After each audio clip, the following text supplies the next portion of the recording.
Très bien. Je vous propose que nous démarrions. Euh, je suis Hervé Lado. Je suis le country manager pour la Guinée. Je couvre également le Sénégal pour NRGI qui nous accueille aujourd'hui, Natural Resource Governance Institute. Bonjour à chacun d'entre vous. Euh, alors, nous sommes ici pour présenter la note d'analyse que NRGI a produite récemment et publiée le 17 mai dernier. C'est une note d'analyse qui est intitulée Opportunités et défis pour le Sénégal dans le domaine de la production pétrolière et gazière. Enseignements tirés de l'expérience d'autres nouveaux producteurs. Cette note est l'une des premières dans le cadre de notre engagement, de l'engagement de NRGI au Sénégal. Et NRGI, pour ceux qui ne connaissent pas l'organisation, est une organisation indépendante internationale. C'est un think tank qui est spécialisé dans la gouvernance, l'amélioration de la gouvernance pétrolière et gazière. Son siège est à New York. Et l'objectif, l'ambition de l'organisation, c'est de faire en sorte que les ressources pétrolières et minières profitent à tous dans les pays qui en sont dotés. Alors, cette note vise à apporter des éléments de réflexion supplémentaires et contribuer au débat qui est déjà en cours au Sénégal depuis plusieurs années, éclairer ces débats sur un certain nombre de points sur lesquels les auteurs qui sont présents avec nous aujourd'hui vont revenir largement. Alors, cette note a été rédigée par deux économistes de NRGI, William Davis et David Mihaly, qui vont intervenir dans la toute première partie de cette session. Alors, je vais saluer David et William ici, mais je vais leur laisser la parole tout à l'heure puisqu'ils vont intervenir pendant à peu près 25 minutes à l'ouverture de cette session. Et globalement, nous allons passer 2 heures ensemble. Et les 30 premières, donc, c'est la présentation du rapport. Et ensuite, nous aurons à peu près 1 heure d'échange, de réaction avec nos invités aujourd'hui, qui sont au nombre de 4. Je citerai en premier Valérie Marcel, qui est chercheur associé à Chatham House, qui est un des partenaires de NRGI, et elle connaît bien le sujet, d'autant plus qu'elle dirige, elle coordonne le groupe des nouveaux producteurs qui a été mis en place en partenariat avec Chatham House, Commonwealth, le secrétariat du Commonwealth et NRGI. Ensuite, nous aurons l'intervention de Demba Seydi, qui est coordonnateur pour la région Afrique de l'Ouest de Publier ce que vous payez. Publier ce que vous payez étant également partenaire de NRGI, et Moustapha Fall, qui est responsable des affaires juridiques de l'ITI au Sénégal, avec qui nous avons un partenariat depuis quelques années maintenant également, et Charles Niraroukou, qui est le responsable des questions régulatoires en lien avec le gaz au sein de la Banque africaine de développement et en particulier l'ANRC, l'African Natural Resource Center, qui est aussi un partenaire de NRGI. Alors, je vais demander dans l'immédiat, je vais préciser pour saluer également que cette note a été rédigée avec le soutien financier de Osiwa, qui est certainement représenté dans cette session également et que nous saluons au passage. Alors, pendant que David et William mettent en ligne leur présentation, se préparent pour leur présentation, je vais rappeler quelques règles de fonctionnement pendant cette session.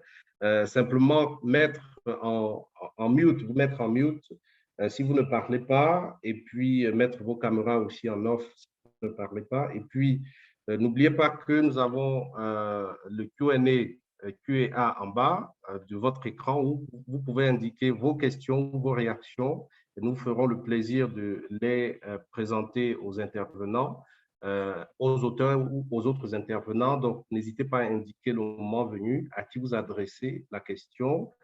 Nous aurons une session questions-réponses donc à la fin qui durera à peu près une demi-heure au cours de laquelle vous pourrez donc poser vos questions ou faire enregistrer vos réactions.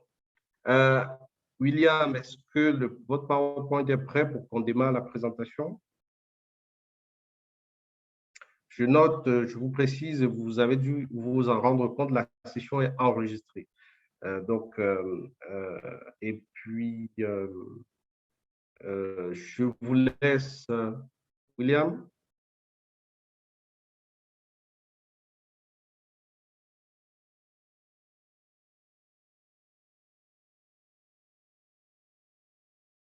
Je vous laisse partager votre écran, votre présentation.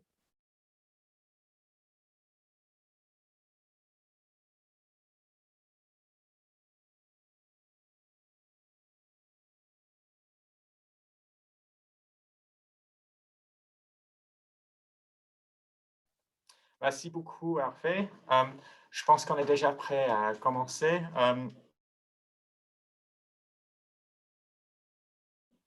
Alors, bonjour à toutes et à tous. C'est un grand plaisir pour nous de pouvoir présenter notre note à vous ce matin.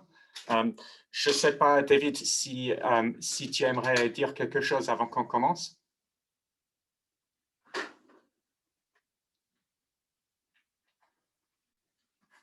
Bonjour à tous, vas-y, Will.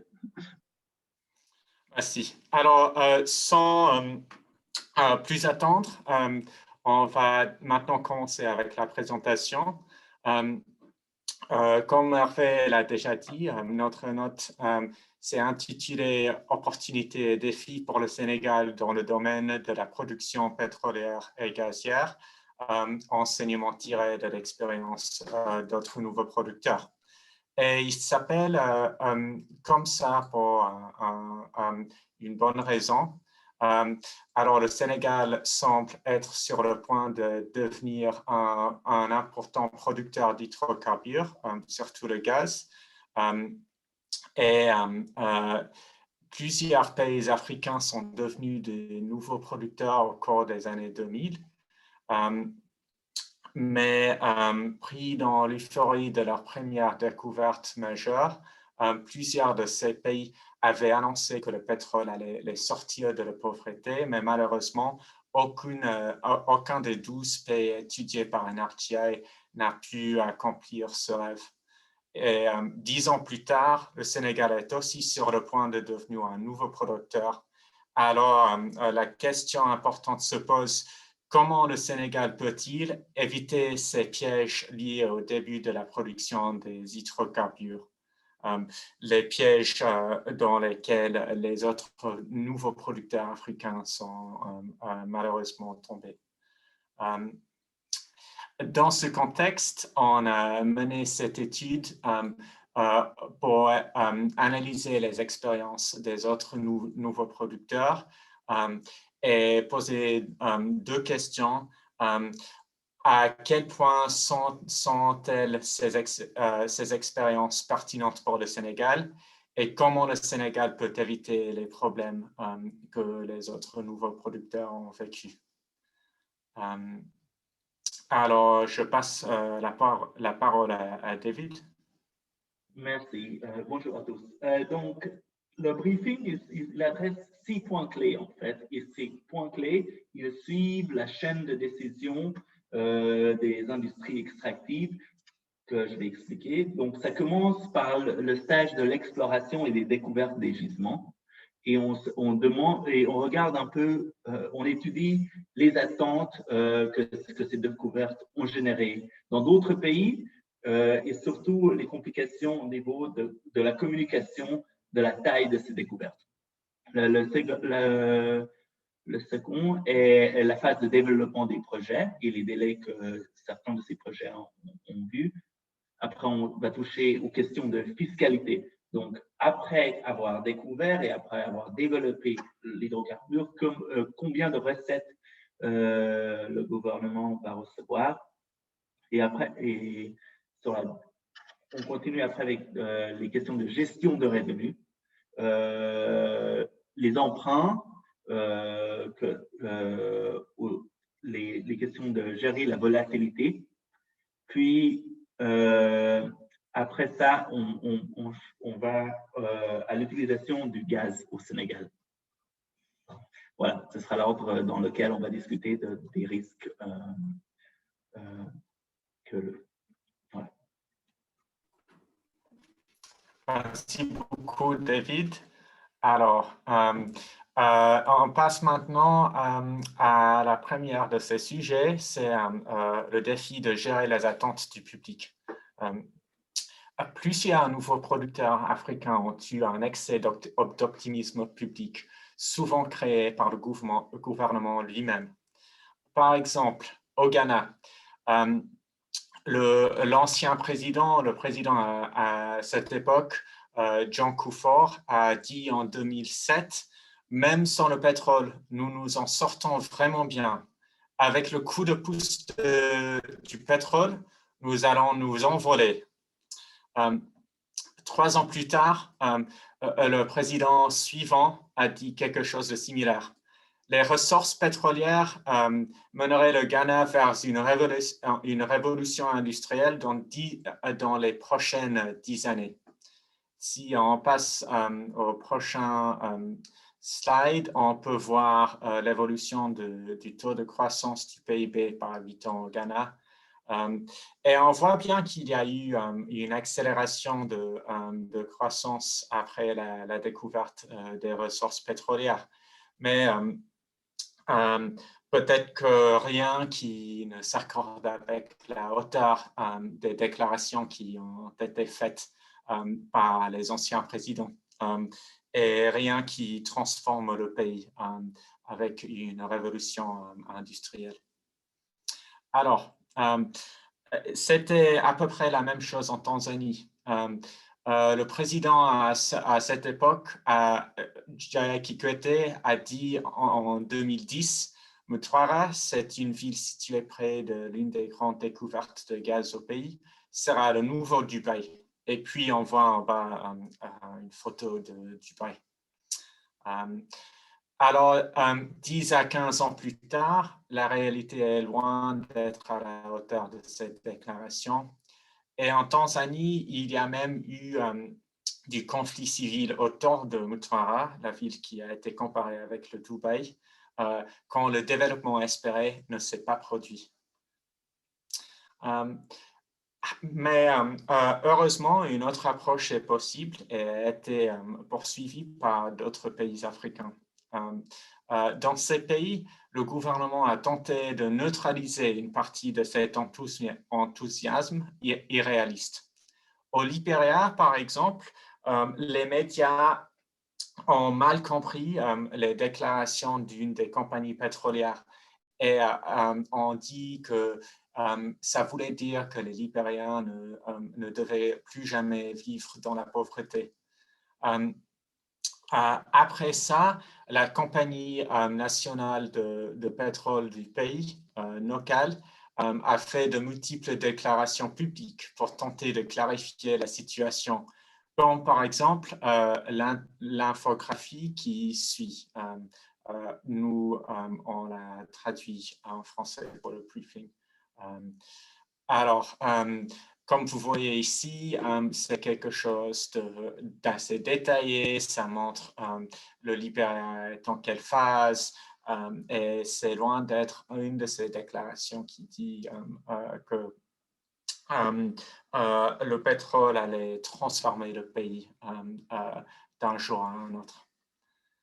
Alors, au Sénégal, la communication du gouvernement jusqu'à maintenant demeure plutôt réaliste. Mais les attentes des Sénégalais sur le secteur sont élevées quand même.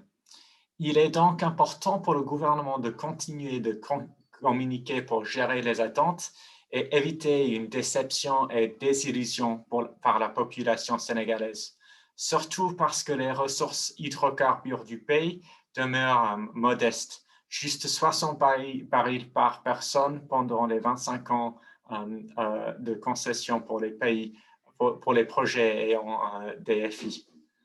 Et ici, on voit les réserves pétrolières prouvées et probables du Sénégal comparées avec d'autres pays de l'Afrique.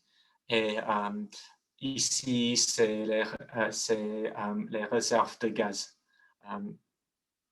Alors, on passe maintenant au deuxième sujet, c'est le défi de se préparer à des retards, et je passe la parole à David. Oui, ici vous voyez un aéroport, mais ce n'est pas que les avions qui sont en retard.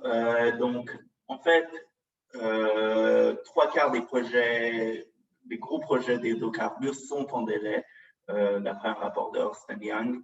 2/3 ont des dépassements de coûts. Et on a fait une analyse qui est focalisée aux gros projets africains dans les pays qu'on a étudiés. Oui, c'est un peu avancé. Et tu peux avancer. Et ce qu'on a vu, c'est que bon, c'est un graphique compliqué, mais je vais essayer de le faire. Donc, il illustre le nombre d'années entre la découverte d'un gisement et le départ de la production. C'est ce que ça veut illustrer. Sur l'axe X, on montre le calendrier du projet prévu, donc combien d'années ça a été prévu de prendre, 4 ans, 5 ans, 6 ans, d'arriver depuis la découverte jusqu'à la production. Et sur l'axe Y, ce qu'on voit, c'est le temps que ça a pris en réalité. Donc, et si on voit des points qui sont au-dessus, en haut à gauche, ça veut dire que ces projets ont été retardés. S'ils seraient en bas à droite, ça voudrait dire qu'ils étaient plus rapides. On n'en a trouvé qu'un seul de projet qui était plus rapide que prévu au Niger. Mais on a trouvé beaucoup de projets en retard. L'Ouganda est un exemple. J'ai l'impression qu'à l'Ouganda, le commencement de production est toujours annoncé à être à 4 ans depuis le moment de l'annoncement, mais ça fait déjà 15 ans qu'on attend que l'Ouganda va produire dans 4 ans. Donc, ça montre un peu cet optimisme qui souvent vient par les compagnies qui veulent trouver des financements pour leurs projets et projettent de l'optimisme au sujet de la faisabilité des projets. Bon, on peut aller au slide suivant. Donc, ce qu'on observe au Sénégal, c'est qu'il n'y a pas beaucoup de délais. Initialement, c'était prévu que la production pourrait commencer déjà en 2021-2022, mais maintenant, les compagnies insistent que la production sera commencée en 2023 et les travaux progressent d'après nos informations. Mais il y a toujours des risques supplémentaires et je crois que ce qui est aussi bien important, c'est aussi le risque des nouveaux projets qui n'ont pas encore eu un feu vert pour se faire développer. C'est là où il peut y avoir encore plus de risques d'optimisme. Voilà.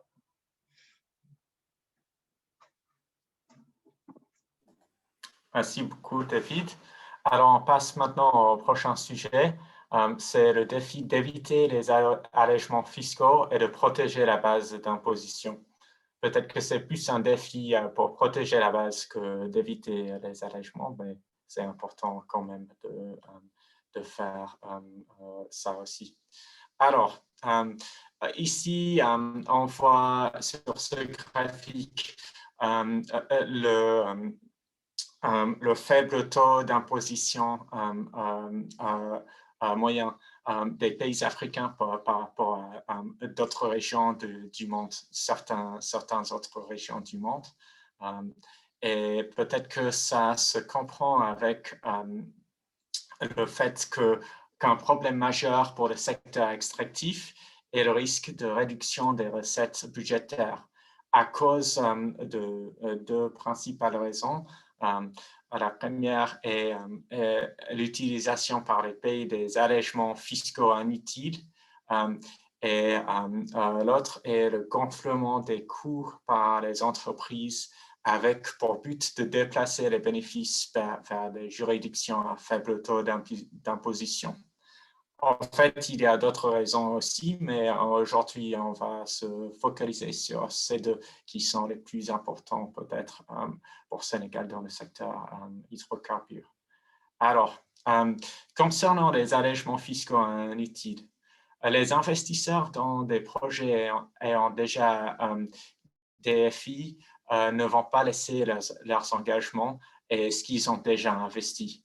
Les allègements fiscaux ne sont donc pas nécessaires pour ces projets. Mais la situation peut être différente pour de nouveaux projets qui n'ont pas encore reçu une décision finale d'investissement.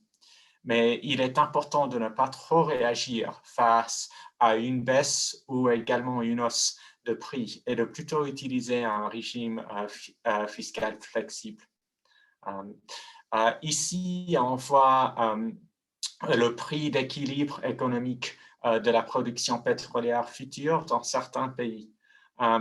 Et on voit le Sénégal ici en vert.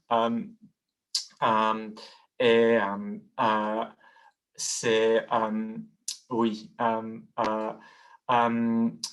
vous voyez que le prix d'équilibre économique est assez élevé.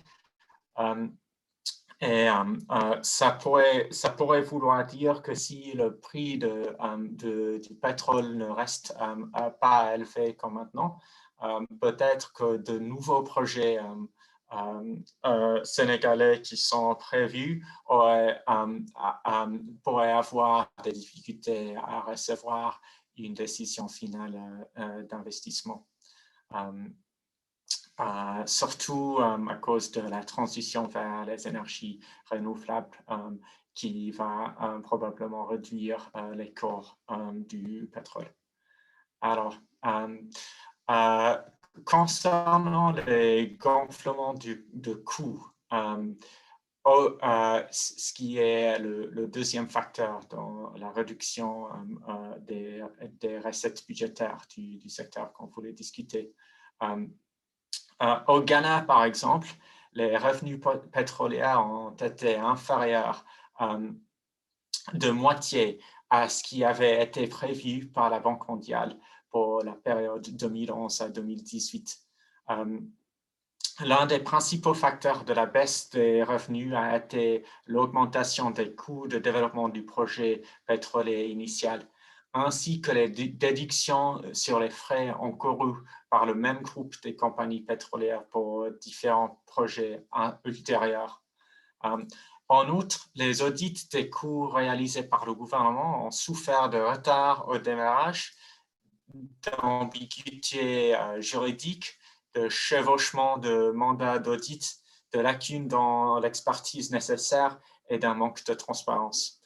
Ce qui suggère que peut-être que l'une des raisons importantes pour cette déception par rapport aux recettes budgétaires du secteur au Ghana était le fait que les compagnies ont peut-être exagéré leurs coûts et le gouvernement n'a pas pu prouver que c'était le cas. Et, à cause de ces écarts dans la gouvernance des audits. Alors, maintenant, je repasse la parole à David encore. Une question qu'on a étudiée dans notre étude était l'accumulation des dettes au début, dans les premières années après la découverte de pétrole. Et on a trouvé beaucoup de cas où les pays, ces nouveaux producteurs ont beaucoup emprunté, ont exagérément emprunté en s'appuyant sur ces attentes de recettes pétrolières. Donc, un des cas qu'on étudie, on peut aller à la slide suivante, c'est le Mozambique. Le Mozambique qui a contracté des dettes cachées sans approbation du Parlement. Elle espérait les repayer avec des recettes de gaz, mais le projet de gaz a été délayé, a eu des retards. Donc, le gouvernement a dû faire faillite sur ses prêts.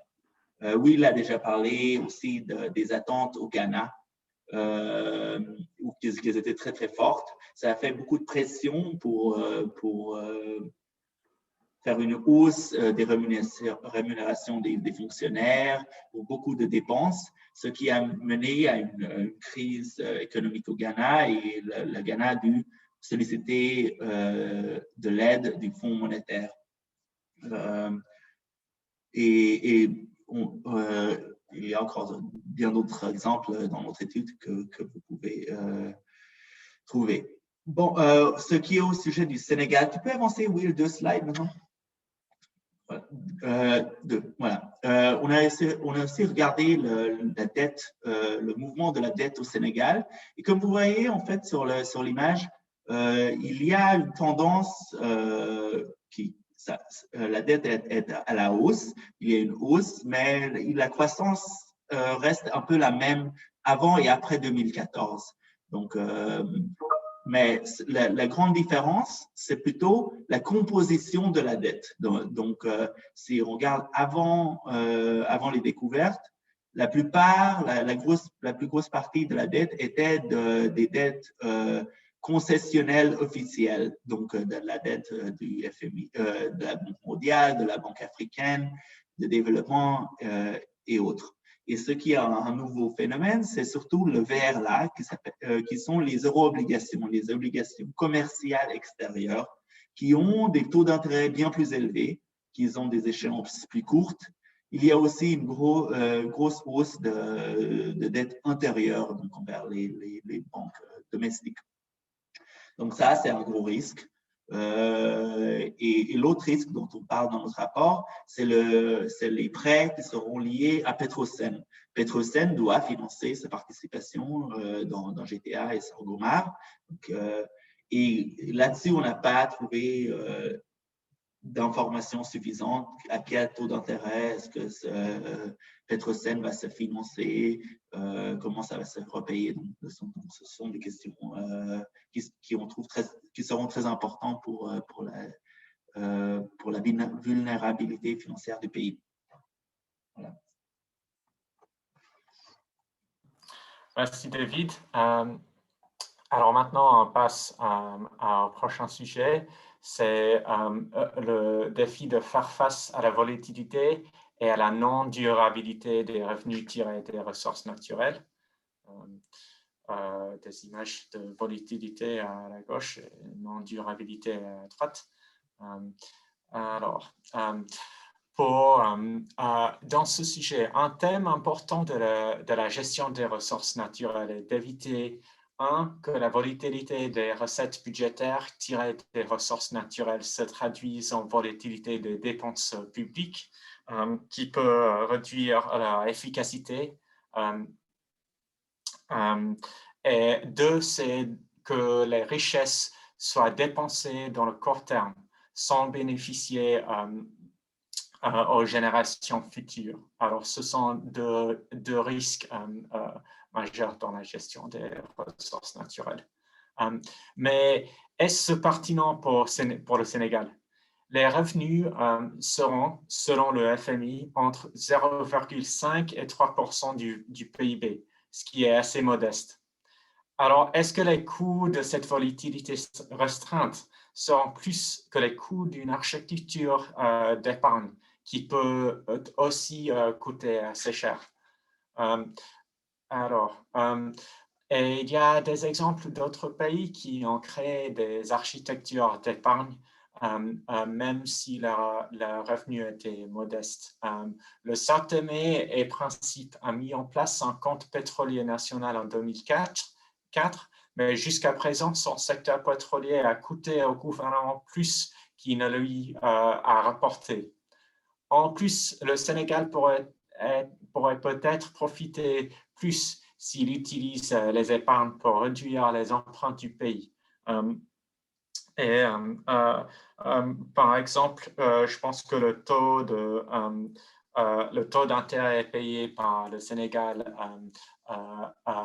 maintenant sur ses dettes pourrait être plus élevé que le taux qu'il pourrait avoir en investissant les épargnes dans un fonds souverain, par exemple.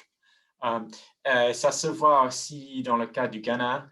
Le Fonds national du Ghana, qui a une bonne gouvernance, a pu avoir un rendement net d'environ 1% par an depuis sa création en 2011. Mais lors de la même période, le pays a emprunté plus de 3 milliards de dollars américains en euro-obligations et paye plus de 9% d'intérêt sur sa dernière émission d'euro-obligations. Alors, pour chaque dollar qui est investi par le Fonds national et qui n'est pas utilisé pour réduire les dettes, le Ghana pourrait perdre 8% en termes d'intérêt négatif. Alors, en plus, le gouvernement prévoit d'utiliser le Fonds 6, le Fonds souverain d'investissement, pour investir une partie des recettes hydrocarbures dans un nouveau fonds intergénérationnel, entre guillemets. Mais le fonds a des écarts dans sa gouvernance. Il pourrait être beaucoup plus transparent en publiant, par exemple, ses rapports financiers et rapports d'audit. Et il pourrait aussi être préférable pour les investissements des revenus hydrocarbures dans l'économie domestique de plutôt passer par le budget où il y a plus de transparence et de contrôle par le Parlement. Ceci est aussi important avant que le Fonds 6 commence son nouveau rôle. Ainsi, le Fonds 6 doit renforcer ses capacités car la part attendue des revenus qu'il va gérer pourrait être beaucoup plus grande, jusqu'à 5 fois en fait, que son capital actuel. Malgré les commentaires déjà faits, il est important pour le Sénégal d'adopter une règle budgétaire pour le long terme, combinée avec la publication de données sur la mise en œuvre pour éviter le fait de dépenser trop sur le court terme. Alors, on passe au dernier sujet, c'est la conversion du gaz en électricité. Le Sénégal a des plans ambitieux d'utiliser le gaz pour produire de l'énergie pour le marché domestique. Ces plans se basent sur Yakarta-Anga. C'est un projet qui n'a pas encore de DFI. Il pourrait rendre l'électricité du pays moins chère et plus verte par rapport au modèle actuel, qui utilise le fioul lourd.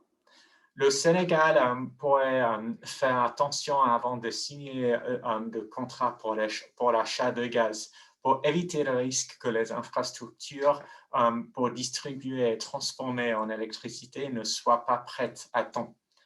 Au Ghana, le gouvernement continue à payer autour de 7% du budget annuel pour le gaz qu'il a acheté à l'avance par un contrat take-or-pay qui est standard dans le secteur, mais qui ne peut pas encore utiliser. Alors, cette histoire montre les risques de signer des contrats avant d'être sûr que les infrastructures pour utiliser ce gaz domestique soient prêtes. En plus, il serait bien de rester flexible, pour le Sénégal, de rester flexible à pouvoir augmenter le rôle des énergies renouvelables encore plus, même si le pays a déjà 25% de sa production totale qui vient de ces sources, avec un but de 30%. Par exemple, le secteur gazier algérien a sapé les efforts du pays de développer le fort potentiel pour les énergies renouvelables. Maintenant, on passe à la conclusion. Qu'est-ce qu'on a vu aujourd'hui? C'est que le Sénégal est sur le point de devenir un producteur important des hydrocarbures. Mais il pourrait aussi profiter de suivre les principes suivants pour éviter le destin décevant des autres nouveaux producteurs africains depuis l'année 2000. Et ces principes sont, la transparence et redevabilité. soit sur le plan de la gouvernance du fonds souverain ou de la Société nationale du pétrole, Petrosen, qui pourraient tous les deux être plus transparents en publiant leurs résultats financiers, soit sur le budget national aussi. C'est très important d'avoir une bonne transparence et rédabilité pour la gestion des ressources naturelles pour s'assurer qu'il n'y ait pas de mauvaise utilisation des recettes qui en sont tirées et de pouvoir avoir un contrôle par le Parlement et le public de ce qui est fait avec ces ressources. Le deuxième principe, c'est d'avoir une bonne politique fiscale. En quelque sorte que les recettes budgétaires ne soient pas perdues à cause des allègements fiscaux inutiles. Désolé pour le bruit derrière. Et deux, pour bien gérer les flux et ne pas dépenser trop sur une architecture d'épargne, ce qui ne répond pas aux besoins du pays. Et le troisième principe est la prudence. Et c'est comme on a vu, de ne pas avoir trop d'attentes ou des attentes démesurées pour combien ça va transformer le pays ou pas, mais aussi de ne pas trop emprunter contre les revenus futurs incertains et de ne pas trop compter sur le fait que les projets soient terminés à temps. Alors ça c'est tout de notre côté. Merci beaucoup pour votre attention et on aura un grand plaisir de pouvoir discuter avec vous dans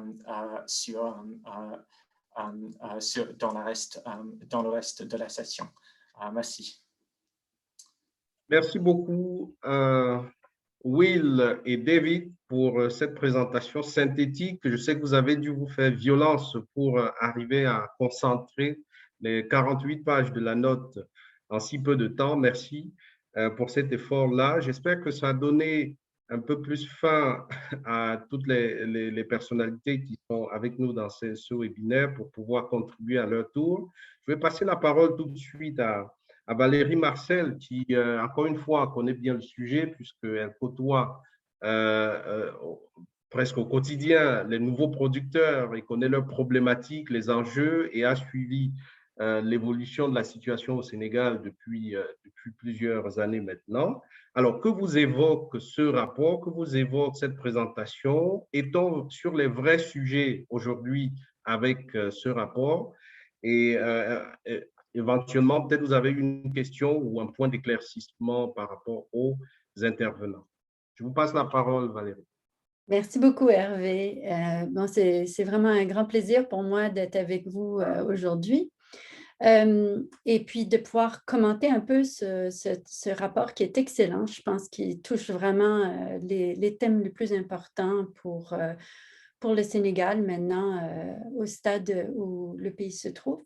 Alors, comme Hervé l'a gentiment évoqué, je suis en fait le chef de projet pour le groupe de nouveaux pays producteurs et je suis aussi chercheur à Chatham House.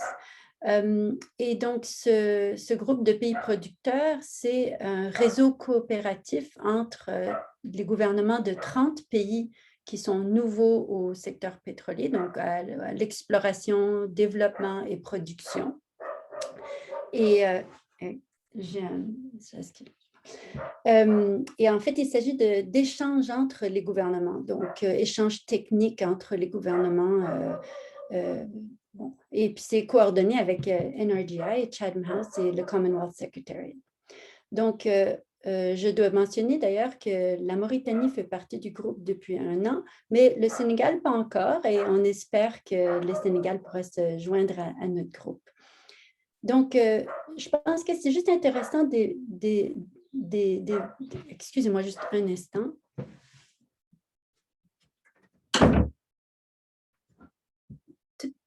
Toutes mes excuses, il y avait beaucoup de bruit en arrière. Donc, je pense que c'est intéressant d'évoquer comment nos discussions ont évolué depuis le début du groupe en 2012. Et ça montre un peu le contexte dans lequel est écrit ce rapport, parce que il y a 9 ans,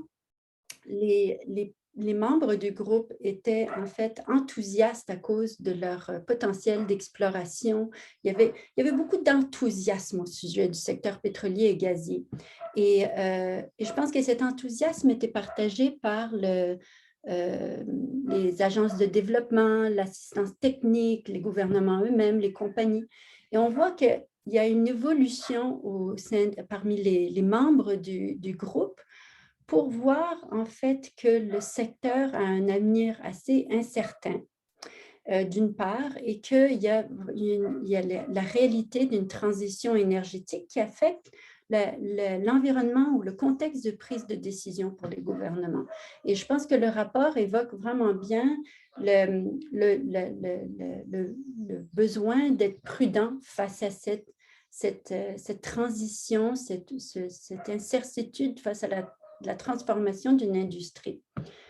Et je dirais aussi que depuis COVID, on a vu dans notre groupe que l'impact de la transition et de l'incertitude était beaucoup plus prononcé, surtout pour les pays qui étaient au stade d'exploration, qui ont vu beaucoup de leurs ambitions mis en pause. Pour les pays qui sont comme le Sénégal au niveau du développement de découverte, c'est différent parce que, bon, les projets avancent, mais il y a quand même un constat qu'on n'est plus dans la même situation que les pays producteurs établis. Le Sénégal n'est pas le Nigeria, n'est pas l'Algérie, n'est pas l'Angola. Et puis, qu'est-ce que ça veut dire? En fait, je pense que une des choses, c'est que maintenant, il y a une durée, il y a le temps, le facteur temps qui n'était pas là avant. Maintenant, on sait qu'on est au début d'une expérience qui ne va pas durer à l'infini. Donc, ça change le contexte de prise de décision pour les gouvernements et pour les compagnies aussi, d'ailleurs.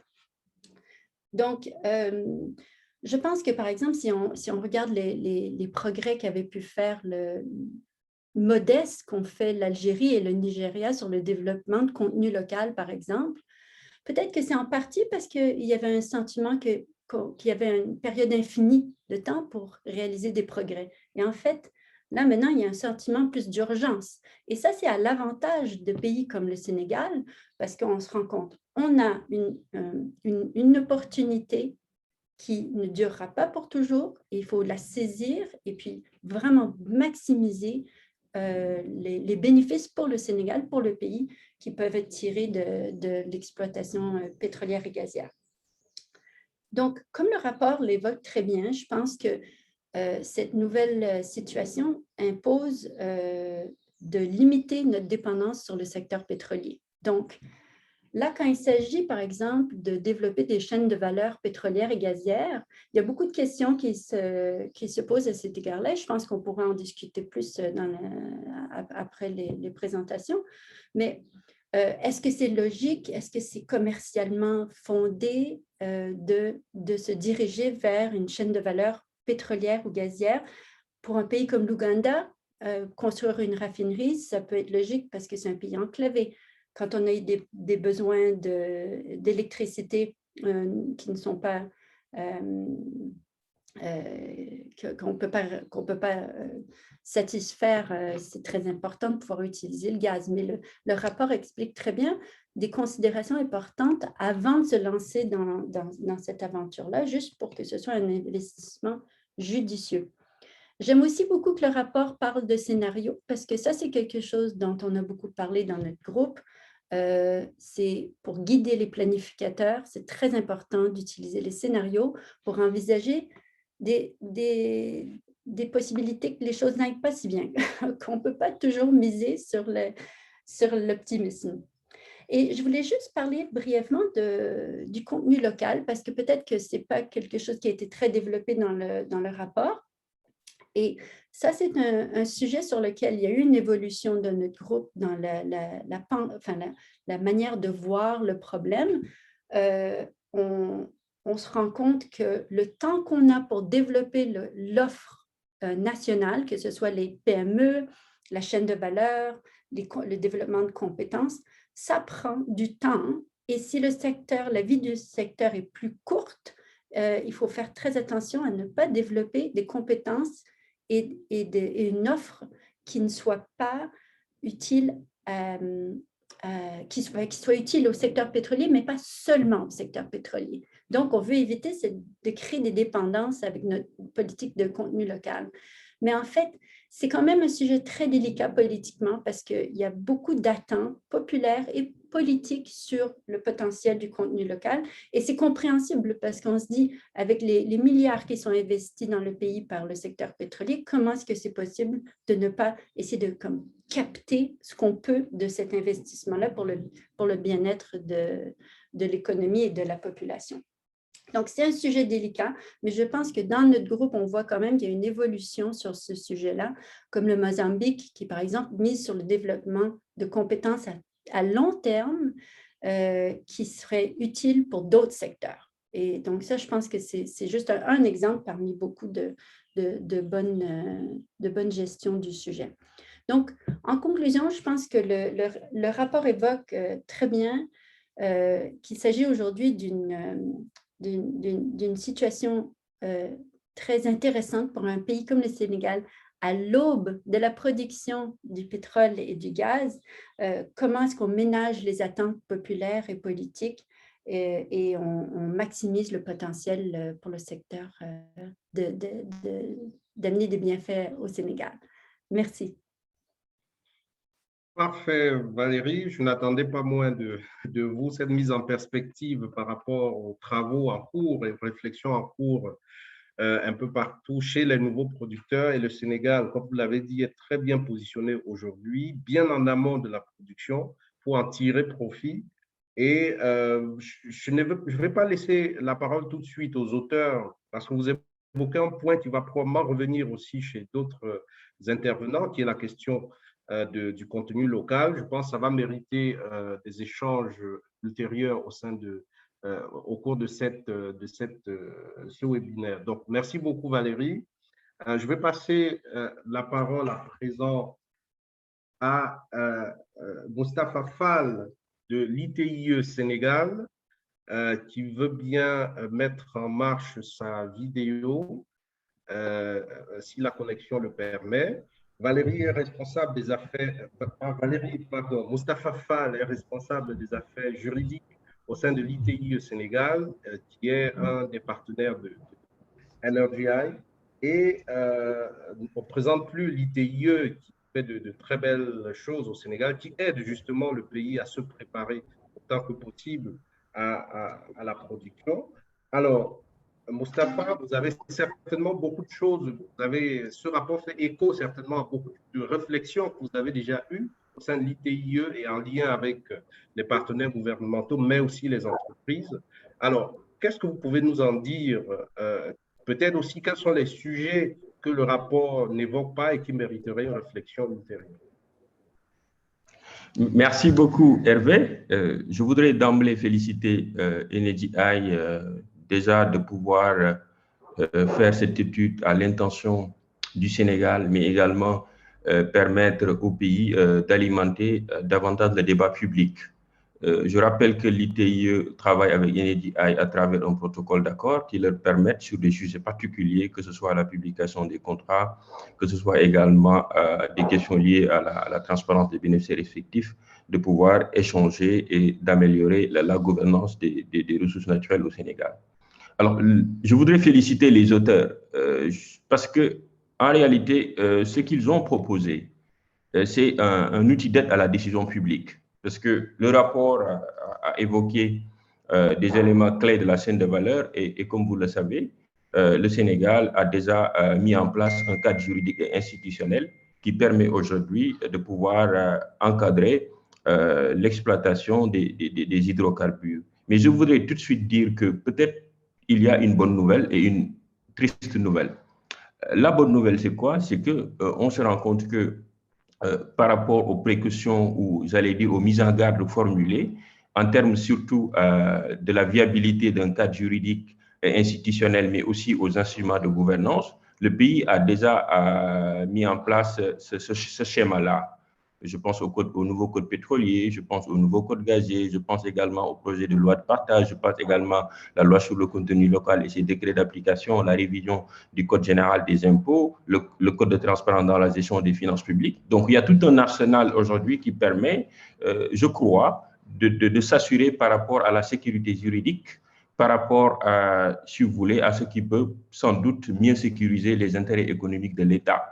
Maintenant, il va sans dire, l'ITIE a essayé d'anticiper sur certains points précis et que le rapport évoque aussi, c'est la nécessité d'encadrer tout ce qui est avantages fiscaux, la nécessité aussi de clarifier certains régimes juridiques, mais aussi d'évaluer ce qu'on appelle les dépenses fiscales pour voir un peu quels sont les manques à gagner. Je crois que l'ITIE Sénégal est conforté dans ça par rapport au rapport qui vient d'être publié. L'autre aspect, c'est ce que je qualifie peut-être de triste nouvelle, c'est qu'en lisant le rapport, on se rend compte qu'il y a beaucoup de précautions qui sont formulées, une sorte de prudence, que ce soit au niveau de l'emprunt, la prudence également au niveau des allègements fiscaux, la prudence qu'on demanderait également dans tout ce qui est planification, mais surtout aussi pour ce qui est la volatilité des recettes, parce qu'effectivement, ça c'est un point à rappeler, notre pays dépend essentiellement des recettes fiscales, même si le pays n'est pas encore riche en ressources naturelles, ce qui pourrait peut-être nuancer un peu la réflexion, mais l'idée c'est de dire qu'il y a des espoirs qui sont fondés autour de ces futurs revenus-là, et le rapport fait état justement d'un apport modeste que le pays aura. C'est pour cela, je pense qu'il est important de noter ici que l'alternative va être le contenu local, que le rapport n'a pas pu évoquer, mais je crois déjà ce rapport-là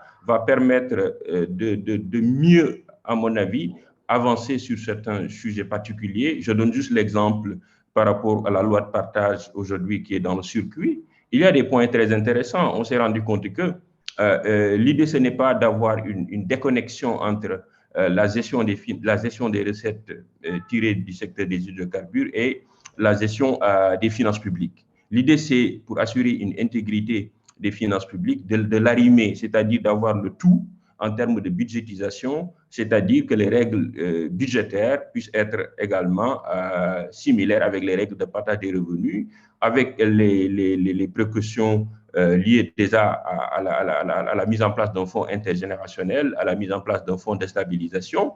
Le fonds intergénérationnel, évidemment, qui va être abondé à hauteur de 20%, mais l'essentiel, ce sera dans le budget général. Et ça, je crois qu'il y a des préoccupations de transparence qui sont déjà là, c'est que dans tout cela, si c'est dans la loi de finances, ça permettra d'avoir toutes les informations, que ce soit au niveau du Parlement, mais au-delà de ça, au niveau du public. Donc, je voudrais peut-être, avant de terminer, évoquer la question des recommandations. Pour moi, il sera très important que ces recommandations fassent l'objet d'une attention sérieuse. Quand je dis l'objet d'une attention sérieuse, c'est pour voir finalement ce que les auteurs ont proposé, comment ça va permettre d'améliorer l'existant, parce qu'il y a beaucoup d'avancées par rapport au cadre juridique en cours, par rapport au cadre institutionnel, mais aussi, de plus en plus, il y a un débat qui vise à dire comment renforcer davantage les retombées en termes de fiscalité. Quand on dit en termes de fiscalité, on a vu que même la loi de finances rectificative qui vient d'être adoptée a intégré des dispositions sur la transparence des bénéficiaires effectifs, parce que l'enjeu derrière, on se rend compte qu'il y a beaucoup de pertes de recettes fiscales qui peuvent être dues à l'évasion fiscale, à la fraude fiscale. Le rapport a évoqué un aspect très important, c'est la nécessité aujourd'hui de contrôler et d'auditer les coûts en renforçant les compétences de l'administration fiscale. Parce que c'est un secteur qui est caractérisé par l'asymétrie d'information, qui est caractérisé par l'incertitude. Donc, il est important, je crois, tenant compte de ce rapport-là, de voir comment mieux renforcer l'administration fiscale. Au-delà des instruments existants, il y a des essences de bonnes pratiques. C'est pour cela, et nous pensons, l'ITIE, et c'est un point sur lequel nous allons terminer, c'est qu'il faudrait qu'on renforce la transparence des entreprises publiques. Vous l'avez dit quelque part, quand on dit que l'État recourt à des emprunts, il doit y avoir, j'allais dire, une prudence. Ce point nous interpelle. Pourquoi? Parce que de plus en plus, l'ITIE souhaite à ce qu'il y ait une certaine publicité de tout ce qui est état financier, permettant dès à présent de voir un peu l'évolution de la transparence de la dette, parce que le point est déterminant. Si le pays demain compte, j'allais dire, reposer son économie sur les futurs revenus, il faudrait qu'on s'assure qu'il y ait, en termes de capacité d'absorption de notre économie, mais surtout aussi de viabilité et de soutenabilité de tout ce qui est dette, parce que vous l'avez sans doute entendu dans l'actualité, il y a déjà des emprunts qui ont été faits pour financer les projets pétroliers, surtout en termes de participation de la société publique. Donc, je crois que la transparence de la dette publique est un point déterminant qui interpelle l'ITIE, sur lequel également l'ITIE souvent insiste. Donc, vraiment, je voudrais terminer pour dire que tous les points évoqués dans le rapport sont importants. C'est-à-dire, aucun élément ne doit être négligé, même si la question de la transition énergétique peut être discutée en termes de priorité, parce que si un pays ne dépend pas forcément des ressources naturelles et que le pays également est dans une logique de mix énergétique, on peut toujours relativiser ou nuancer. Mais sur le principe, je crois, tous les aspects évoqués, à mon avis, pourront aider à contribuer à l'amélioration de la gouvernance des ressources naturelles, surtout en termes de gestion des attentes du public. Parce que Dieu sait qu'il y en a. Aujourd'hui, beaucoup croient que le pays va devenir un Eldorado. Je m'amusais à dire aux étudiants, il ne faut pas quitter les facultés, il faut aller étudier parce que les revenus du pétrole ne pourront pas changer votre vie, mais pourront constituer d'opportunités pour aller vers d'autres types d'investissements de qualité. Voilà ce que je voulais dire par rapport à la publication de NTI, tout en réitérant nos sincères félicitations et encouragements. Merci. Très bien, Mustapha, en rappelant que nous sommes reconnaissants vis-à-vis de l'ITIE qui a bien voulu jeter un coup d'œil sur ce rapport et apporter des commentaires tout à fait constructifs qui ont aidé à améliorer la qualité. Alors, vous évoquez un point, je vois dans les questions, à la troisième partie, on va parler de ces questions, mais je voulais souligner que le point sur les coûts qui sont abordés dans le rapport et sur lesquels vous insistez a fait l'objet d'une réaction de Moussa Sarr qui dit généralement les compagnies étrangères ne cherchent pas à se faire le maximum de profit, elles cherchent plutôt à maximiser ou gonfler les coûts pétroliers. Comment l'État peut-il pallier à cette manœuvre? Je rappelle au passage que Oxfam a fait un rapport très intéressant sur l'audit des coûts et qui mérite une lecture de tous ceux qui s'intéressent à ce sujet. Je vais passer la parole à Demba Seydi, qui lui aussi connaît très bien le sujet, connaît le contexte, anime la société civile au Sénégal et en Afrique de l'Ouest et aborde ces questions-là quotidiennement sur la préparation du Sénégal par rapport à la production. Alors, je te laisse, Demba, quelques minutes pour réagir à cette présentation et à ce rapport avant de passer à Charles ensuite. Merci. Merci beaucoup, Hervé. Si vous m'entendez, je voudrais me joindre aux félicitations qui vous ont été adressées à NRGI. Nous avons, je crois, une longue histoire de collaboration entre NRGI, PLSGOP et l'ITIE, fondamentalement. Donc, Mustapha l'a souligné tout à l'heure, vous avez plusieurs formes de collaboration et avec nous-mêmes, notamment dans l'accompagnement des acteurs de la société civile pour une meilleure participation à la mise en œuvre de l'ITIE, mais aussi pour un suivi encore beaucoup plus rapproché de la gouvernance des ressources naturelles.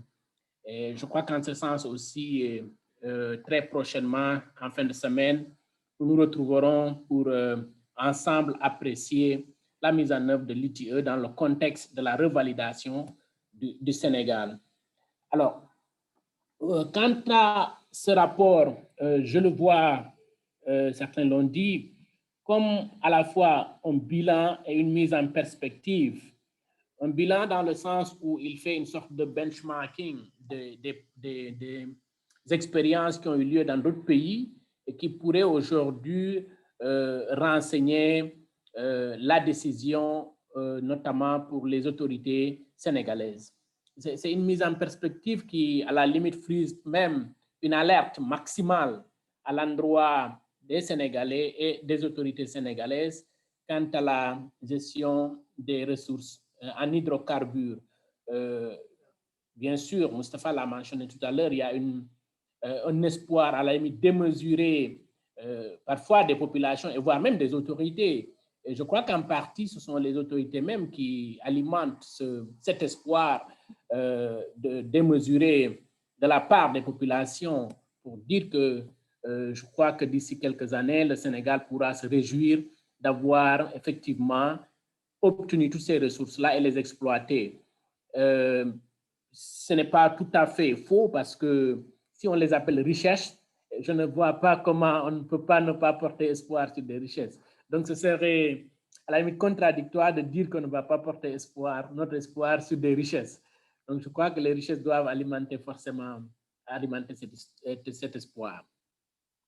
Mais j'avoue qu'effectivement, j'adhère à quelques préoccupations qui ont été soulignées par le rapport, notamment sur les questions fiscales. Je crois que ce n'est pas tout simplement les allègements fiscaux qui posent problème, c'est que les compagnies et les entreprises privées de façon générale ont souvent des approches qui leur permettent d'arriver à un évitement fiscal d'une forme ou d'une autre, en plus même des allègements que nos États leur accordent, et elles sont souvent tentées de procéder à des évitements démesurés même parfois, qui font que nos États, s'ils comptent beaucoup sur ce secteur-là, malheureusement, ils seront toujours désespérés. Ça, c'est un élément fondamental.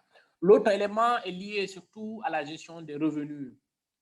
Au-delà des écueils mentionnés ici dans le rapport, je crois que certaines expériences ont montré qu'il y a beaucoup de difficultés à gérer les revenus issus du secteur, surtout si on ne les met pas en corrélation avec les autres secteurs économiques, parce que les agents économiques de nos États fondent beaucoup d'espoir sur la fiscalité, mais malheureusement, ce n'est pas sur les entreprises telles que les multinationales qu'il faut le fonder, parce qu'il y a des limites qui font que déjà nos États ont signé des traités avec beaucoup d'autres pays, notamment les pays d'origine de ces compagnies-là, qui leur permettent effectivement d'éviter ces lourdeurs fiscales. Mais aussi des pratiques internes. WCQP avait publié un rapport avec notre coalition au Canada qui a montré les 1000 façons qu'utilisent les compagnies pour éviter de payer le taxes et impôts. Donc ça, c'est encore quelque chose à retenir.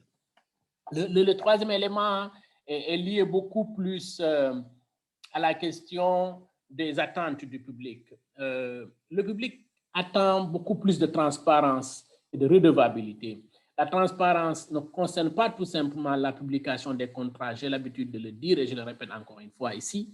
C'est toute une chaîne de valeurs qu'il faut administrer pour pouvoir considérer que la transparence est de rigueur, y compris dans le processus d'attribution des permis, parce qu'il est ressorti dans plusieurs rapports, y compris les rapports de l'ITE, que les procédures et les critères d'attribution des permis ne sont pas encore clairement définis. Donc, cela reste une préoccupation encore fondamentale et je crois que les autorités sont dans une logique de développer un manuel de procédure. On en a hâte, mais je crois que ça aussi ne favorise pas effectivement cet espoir que nous, publics, nous portons ou les attentes que nous, publics, avons à l'endroit des autorités dans la gestion de ces ressources naturelles. Et enfin, le dernier élément sur lequel je voudrais apporter un petit commentaire est beaucoup lié au gas to power.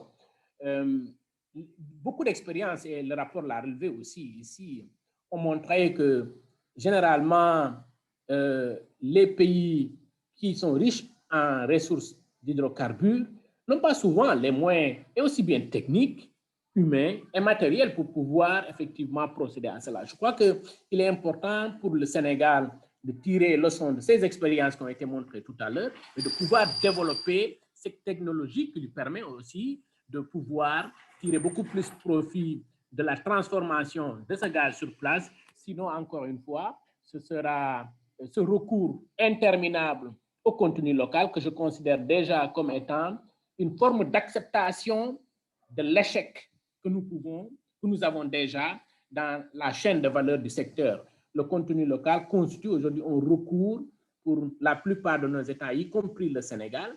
Et malheureusement, c'est une sorte de reconnaissance qu'il y a des manquements considérables, aussi bien en termes de fiscalité, en termes de négociation des contrats, qu'en termes même de gestion des revenus. Donc, voici les quelques éléments que je voulais ajouter en attendant les autres contributions et les questions qui pourront ressortir de nos échanges. Je vous remercie. Merci beaucoup, Demba. Là, on retrouve justement un acteur passionné de ces questions-là dans le contexte du Sénégal. Et on voit comment le rapport fait écho à des sujets que vous avez l'habitude d'aborder effectivement au sein de la société civile, de l'ITIE et en lien avec toutes les parties prenantes du secteur. Alors, je vais passer maintenant la parole à Charles de la Banque africaine de développement, de African Natural Resource Center, qui est aussi un partenaire de NRGI que nous apprécions. Et vous étiez, Charles, le premier à évoquer la question du contenu local lorsque nous échangions. Je pense que vous allez élaborer un peu là-dessus, mais aussi réagir plus largement sur ces interventions et le contenu du rapport. Charles. Merci beaucoup, Hervé. Je tiens particulièrement à remercier tous les panélistes qui m'ont précédé pour les contributions vraiment très pertinentes et qui ont également fait écho au point que je voulais soulever à ce niveau.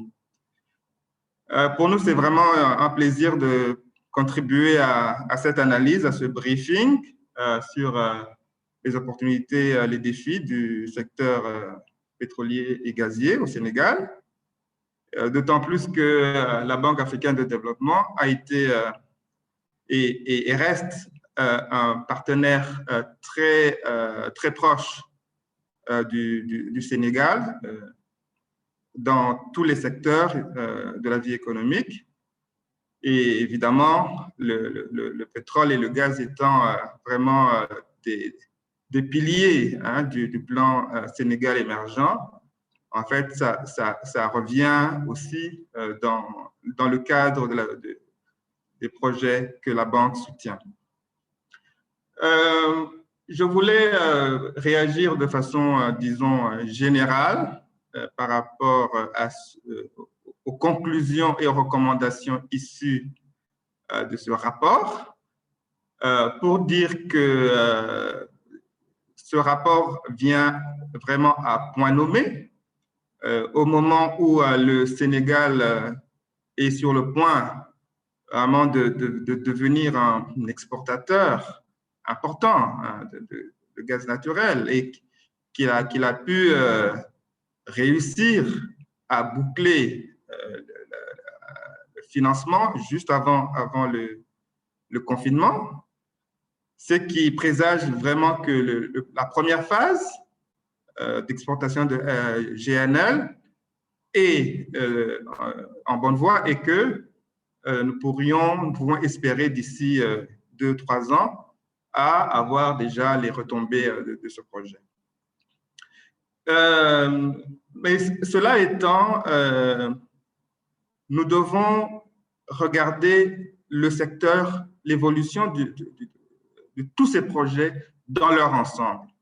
Parce qu'en dehors de GTA, il y a d'autres projets aussi qui sont dans le pipeline et sur lesquels, évidemment, le gouvernement sénégalais fonde encore beaucoup d'espoir. Et en particulier, comme l'a bien souligné le rapport, une des stratégies mises en avant par le gouvernement sénégalais est d'utiliser le gaz dans la stratégie du gas to power. Alors, je voudrais un petit peu toucher à cet élément, parce que c'est vraiment un élément que nous, au niveau de la Banque africaine de développement, nous considérons comme l'additionnalité. C'est ce qui va faire qu'on puisse, d'une façon vraiment très concrète, réaliser des projets de développement et soutenir ce que nous appelons à la Banque africaine de développement l'accès universel à l'électricité, qui est un des objectifs, les high five de la Banque africaine de développement. Donc, je voudrais toucher vraiment sur le gas to power et pour souligner un défi qui est ressorti du rapport, le rapport qui a clairement démontré que à l'heure actuelle, le Sénégal n'a pas encore sécurisé l'approvisionnement du gaz pour l'usage domestique, en particulier dans le cadre du projet Gas to Power. Et quand on regarde un peu les plans qui ont été présentés par les différents opérateurs en amont, on voit que la totalité du gaz est destinée à l'exportation. Et que pour les prochains projets, on est encore très loin d'avoir atteint la décision d'investissement final. Donc, cela soulève la question de savoir comment est-ce que le Sénégal compte sécuriser l'approvisionnement et ainsi être en mesure de concrétiser le plan de Gas to Power qui, en principe, devrait être déjà sur les rails pour pouvoir atteindre l'objectif de l'accès universel voulu par le Sénégal dans les 5 prochaines années. Donc, c'est une question vraiment qui mérite réflexion et que je voudrais amener ici sur la table. Le deuxième point aussi qui est très au cœur des projets de développement, évidemment, c'est le contenu local qui a été évoqué vraiment par tous les panélistes, et ce qui montre vraiment que c'est un point important. Mais malheureusement, le rapport ne s'est pas penché suffisamment sur ces éléments. Donc, moi, ce que je pourrais recommander, c'est que ça puisse faire l'objet des réflexions, des débats, évidemment en tenant compte aussi des dynamiques qui sont liées, disons,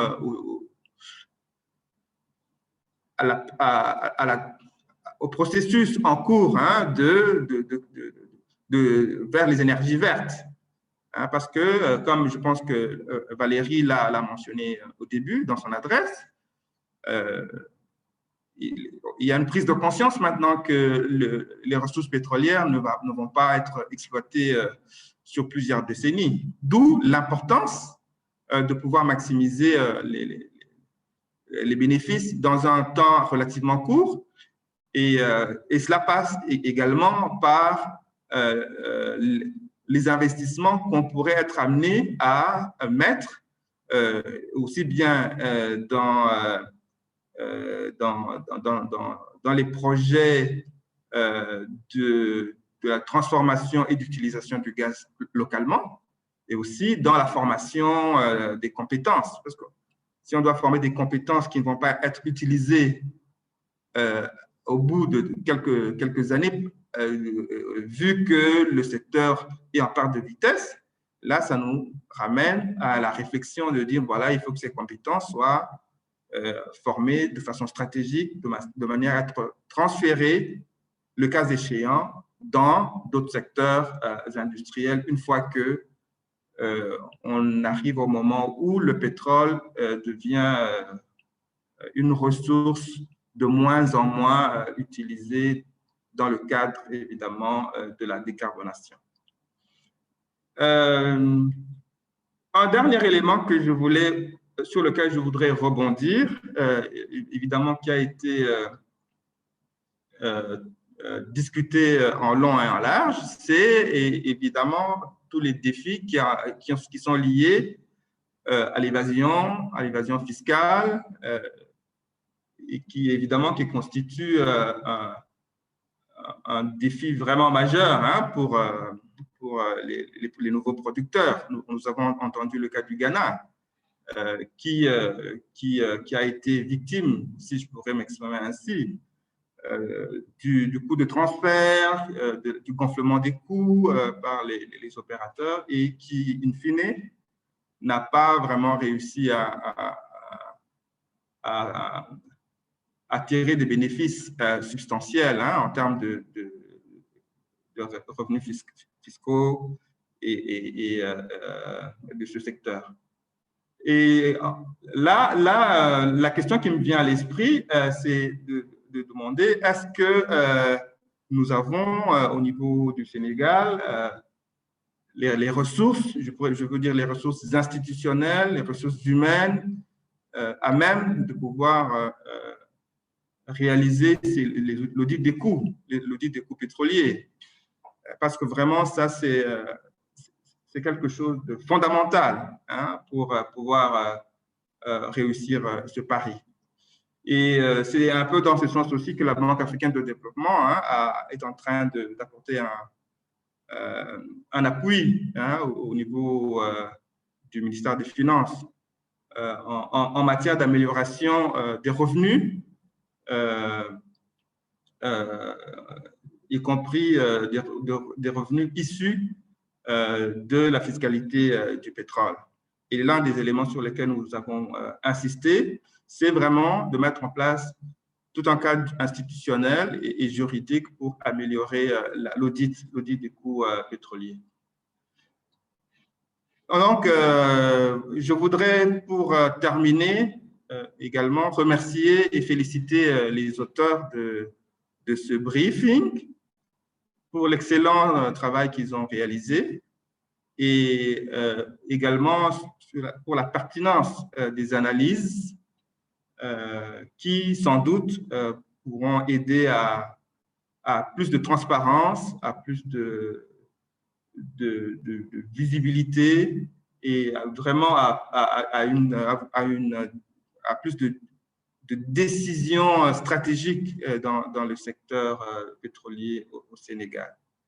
Et aussi, pour vous dire que nous sommes, comme partenaires techniques, nous sommes à la disposition de tout un chacun, et évidemment, nos partenaires NRGI, Chatham House, Publish What We Pay et ITE, pour continuer à travailler ensemble, pour œuvrer ensemble en vue de soutenir tous ces efforts et pouvoir soutenir le développement de ce pays. Voilà, je voulais vous remercier pour votre attention, et on est disponible pour des questions éventuelles. Merci. Merci beaucoup, Charles, pour cette intervention qui couvre beaucoup de sujets abordés dans le rapport et qui met l'accent sur un point qui est revenu dans pratiquement toutes les interventions, qui est la question du contenu local, mais plus largement des liens économiques entre le secteur pétrolier gazier et les autres secteurs de l'économie, notamment pour impulser un réel développement à partir des revenus pétroliers et gaziers. Alors, oui, le contenu local, oui, mais c'est peut-être il y a peut-être un risque de dépendance vis-à-vis de ces revenus qu'on sait, ou bien de cette activité qu'on sait temporaire et en plus modeste. Comment développer le mécanisme le plus adapté compte tenu de ces contraintes-là que le Sénégal a.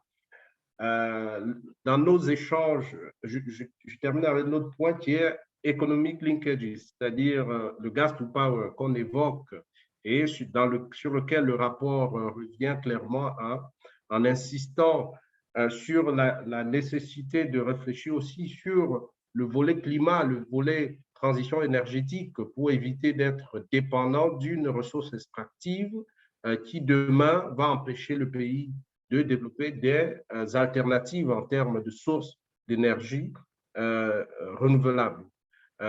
Comme on l'a vu dans d'autres contextes, c'est de grands sujets sur lesquels certainement le dialogue va poursuivre, non seulement avec le gouvernement, mais aussi bien sûr avec la BAD. Alors, je vais passer la parole aux auteurs. Vous avez écouté les différentes réactions qui vous ont suscité certainement des réflexions. J'aimerais que vous réagissiez sur cette question du contenu local. Avant cela, je vois une intervention d'un participant qui pensez-vous que toutes les entités de l'État, COS-Petrogaz, CNH, ministères qui prennent part aux décisions mettent déjà en place ou peuvent mettre en pratique les principes énumérés dans les conclusions? Pour le cas du contenu local, comment les opportunités et défis s'appliquent-ils? Alors, je voudrais juste signaler ici que nous avons échangé avec les autorités dans le cadre de la production de ce rapport et l'accueil a été très, très bienveillant par rapport au rapport. Il y a même eu des retours très détaillés du ministère du Pétrole et de l'énergie que nous avons intégré, pris en compte dans le rapport. Donc, nous saluons ce début de coopération qui est certainement porteur pour la suite. Maintenant, je vous laisse, William, David, pour votre réaction par rapport à ces interventions de nos invités avant de passer la parole aux participants.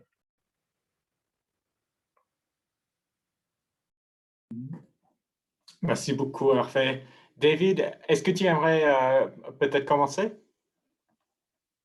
Vas-y, d'abord, je continue, j'enchaîne. Tu veux commencer avec le contenu local peut-être, et puis je continue? Merci beaucoup. Oui,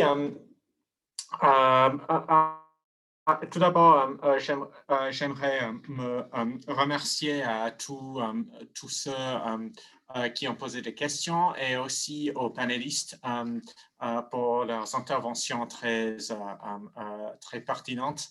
Par rapport au contenu local, c'est le sujet que moi je vais apporter et puis David il va répondre à d'autres points. Oui, c'est vrai. Le rapport n'a pas évoqué cette question importante. La raison pour laquelle, la raison pour ça, c'est qu'on prépare en fait en ce moment un autre rapport qui se focalise exclusivement sur le contenu local au Sénégal et on ne voulait pas l'évoquer dans deux rapports différents. Mais je pense que ce serait bien de toute façon de parler un peu des développements dans le contenu local au Sénégal. On voit que déjà dans le secteur, il y a quelques initiatives pour soutenir le contenu local. Il y a des entreprises locales qui ont pu avoir des contrats par-ci et par-là dans le secteur hydrocarbures. Par exemple, un contrat d'audit, je pense, pour aider les autorités à auditer les coûts des sociétés pétrolières. Je sais aussi que la compagnie BP a aussi une initiative qui est supposée être pour encourager les entreprises sénégalaises à participer dans les exercices d'achat de services pour le projet GTA. Mais oui, il y a une analyse approfondie sur ce point. Je ne sais pas si un de mes collègues aimerait dire quelque chose. Hervé, s'il y a des points que tu aimerais évoquer avant qu'on passe à David. Peut-être David d'abord et après. Voilà. Merci, oui. Je vais commencer avec les grosses questions. Je vais essayer de toucher sur le contenu local un peu aussi. Mais ce n'est pas mon expertise, donc je vais commencer. Je vais dire. Donc, déjà, peut-être je vais commencer avec la remarque de Valérie qui parlait un peu de de notre évolution, de l'évolution du groupe qu'elle coordonne, qui est un peu similaire à notre évolution. Je pense que si ce rapport a été écrit par NRGI, ça fait 10 ans, ça aurait été différent. Et je me rappelle moi-même, ça fait 10 ans, je travaillais au Sierra Leone, au ministère des Finances, et c'était exactement quand le pays avait découvert, il y a eu l'annoncement d'une grosse découverte de pétrole. Et je me rappelle de l'excitement, et ce n'était pas seulement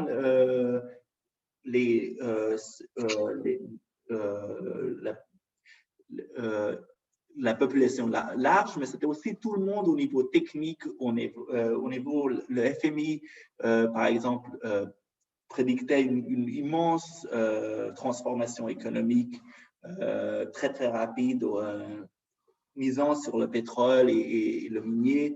Et je crois qu'il y a un repensement chez NRGI, comme autre part, que ces transformations rapides, on ne les voit pas. Ça prend bien plus de temps d'avoir les capacités, d'avoir les recettes, d'avoir les projets avancés. Et la question et le point que beaucoup et maintenant il y a une incertitude au niveau où combien de temps est-ce que le secteur a. Parce que si ça prend beaucoup de temps et la fin du secteur pétrolier est même s'il n'est qu'à 30, 40 ans, ça veut toujours dire que une statistique que je trouve très intéressante et très parlante est qu'on a découvert 2 fois plus d'huile dans les dernières 20 années que ce qu'on a produit. Donc, on découvre plus de pétrole de ce qu'on produit déjà.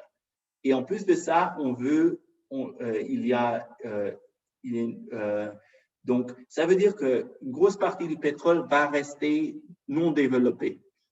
Et la question reste, quel pays sera le pays qui aura ces ressources développées et quels sont les pays et quelles seront les ressources qui ne le seront pas. Et c'est cette incertitude qui mène à des questions au niveau d'investissement. D'investissement dans le secteur gazier, d'investissement dans le contenu local. Et le rapport ne dit pas, ou l'NRGI ne dit pas qu'il ne faut pas. Bien sûr qu'il faut investir, bien sûr qu'il faut faire des investissements dans la valeur ajoutée. La question est, où est la valeur ajoutée la mieux placée? Est-ce qu'elle est mieux placée en utilisant les recettes, le retombé, ou est-ce qu'elle est mieux si le gaz est utilisé domestiquement? Et ça, ce sont les questions dures. Et c'est là où on pense et surtout, je crois que dans la question du gaz, la grosse question est aussi les coûts. Bien sûr, je me perds dans la pensée. Ce que je veux dire, c'est que si le coût du gaz est élevé, donc ça voudra...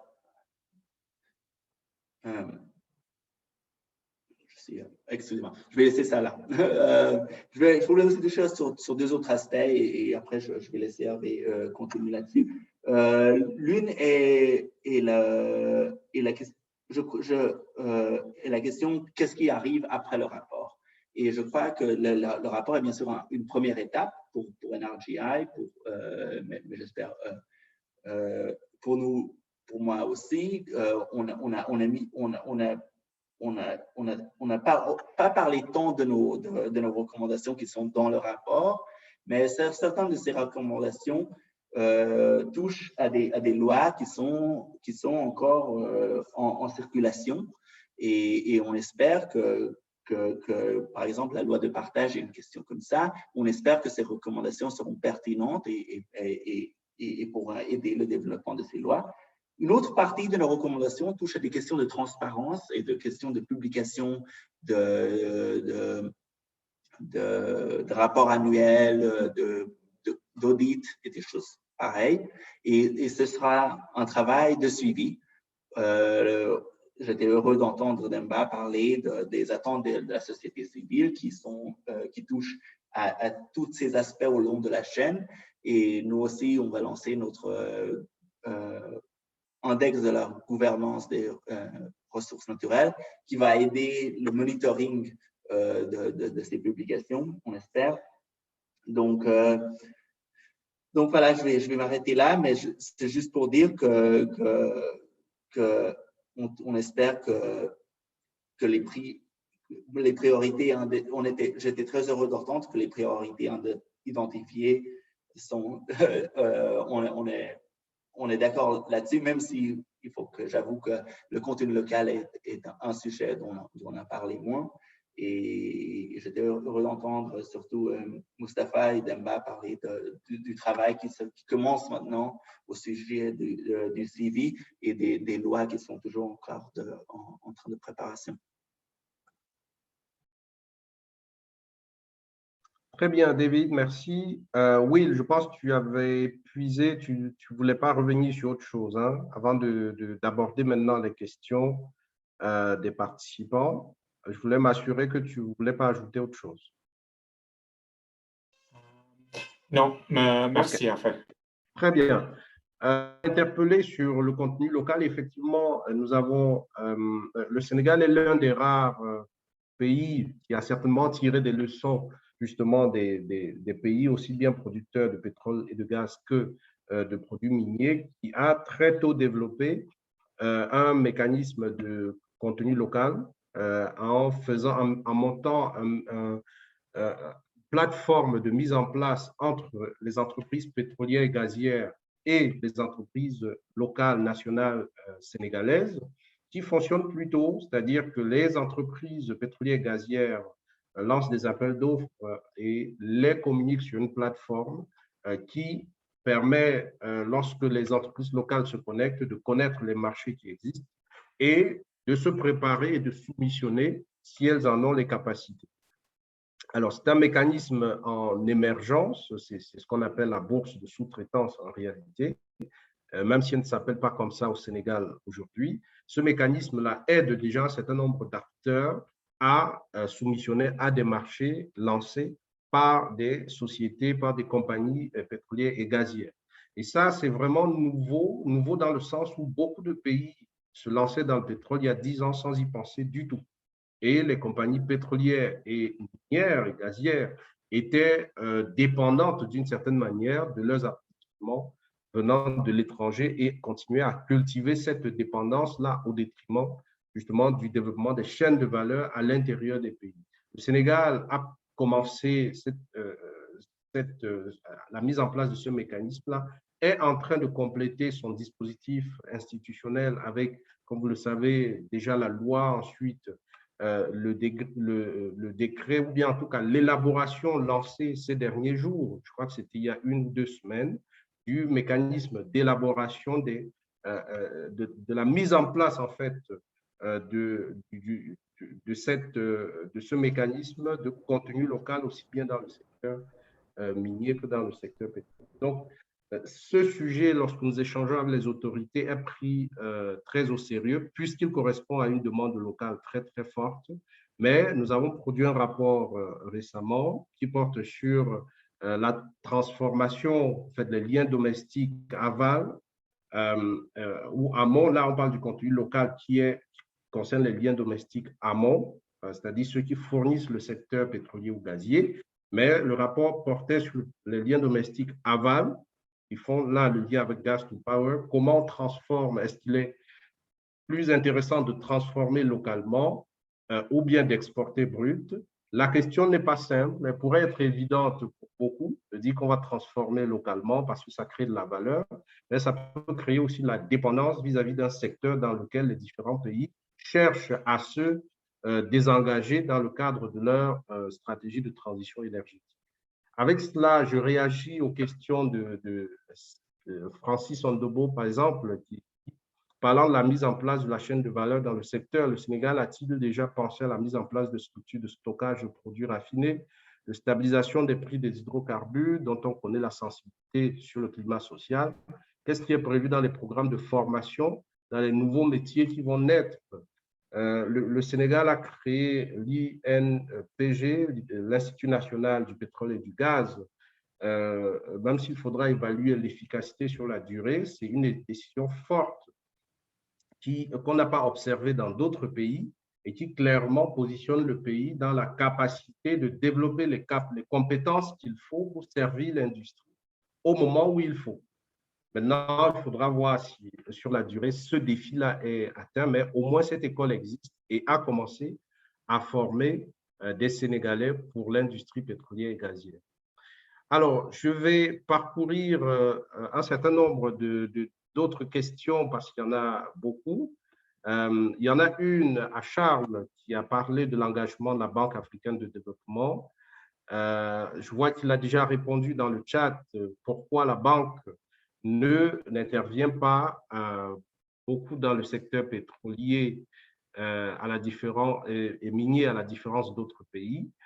À moins qu'il veuille rajouter autre chose, Charles, n'hésite pas à m'interrompre pour compléter, le cas échéant. Je vois la question d'Eliman Khan. Selon quelles références sont appréciés les délais sur le début d'exploitation? Est-ce la date des découvertes ou celle de la signature des FDI, DFI? Là, je laisserai cette question à Will ou à David. Après, s'il vous plaît, les auteurs, notez les questions que je vais lire l'une à la suite de l'autre pour pouvoir répondre.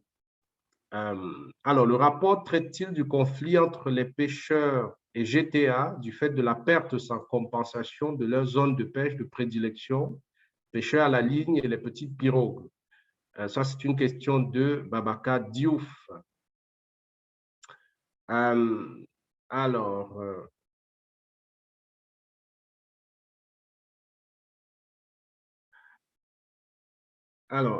De Senghura Yorbana, là, le Sénégal est dans une certaine mesure cité comme un exemple de démocratie en Afrique. Je suppose qu'il y a par conséquent des institutions de bonne gouvernance des ressources naturelles au Sénégal en place qui fonctionnent bien.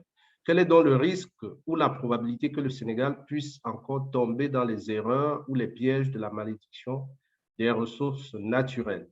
Je laisse cette question aux auteurs tout en rappelant Senghura que je salue au passage, que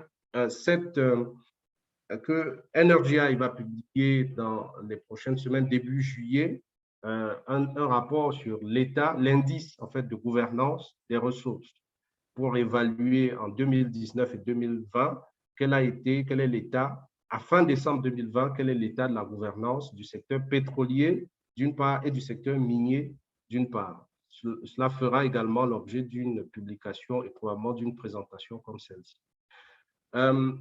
Je lis une dernière question, je vous laisse réagir, Will et David.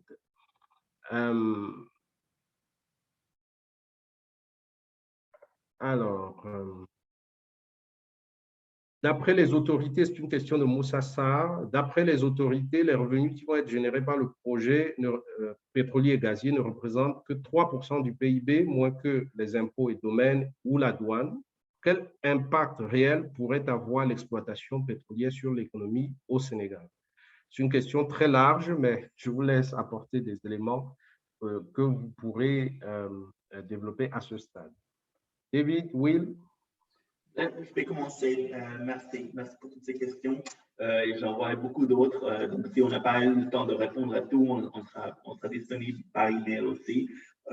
Donc, juste rapidement sur la question du timeline et des délais, se sont mesurés depuis des premiers annoncements après la découverte.